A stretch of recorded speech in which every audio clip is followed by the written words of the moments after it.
আসসালামু আলাইকুম। ওয়ালাইকুম আসসালাম।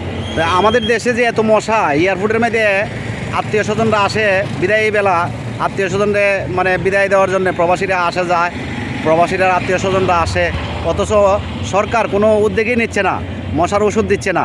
আত্মীয় স্বজনরা অতিষ্ঠ এবং প্রবাসীরা অতিষ্ঠ। তার জন্য কিছু আপনার বলার কোনো কিছু আছে? জি, অবশ্যই আছে। আমরা বহুত ডিস্ট্রিক্ট থেকে, Sirajganj district, Bogura district, Comilla district, বহুত ডিস্ট্রিক্ট থেকে অনেক লোকজন আসে, তাদের প্রবাসীরা দেশে আসে এবং যায়। এই জায়গায় যে পর্যন্ত মশার অত্যাচার ভাষায় বলা যাবে না। এই মশার জন্য অবশ্যই এই সরকারের পদক্ষেপ নেওয়া উচিত আমি মনে করি। কেননা যে পর্যন্ত মশা, এই মশা যদি 1 মিনিট দাঁড়ানো যায় না, মশার অত্যাচার অতিরিক্ত বেশি।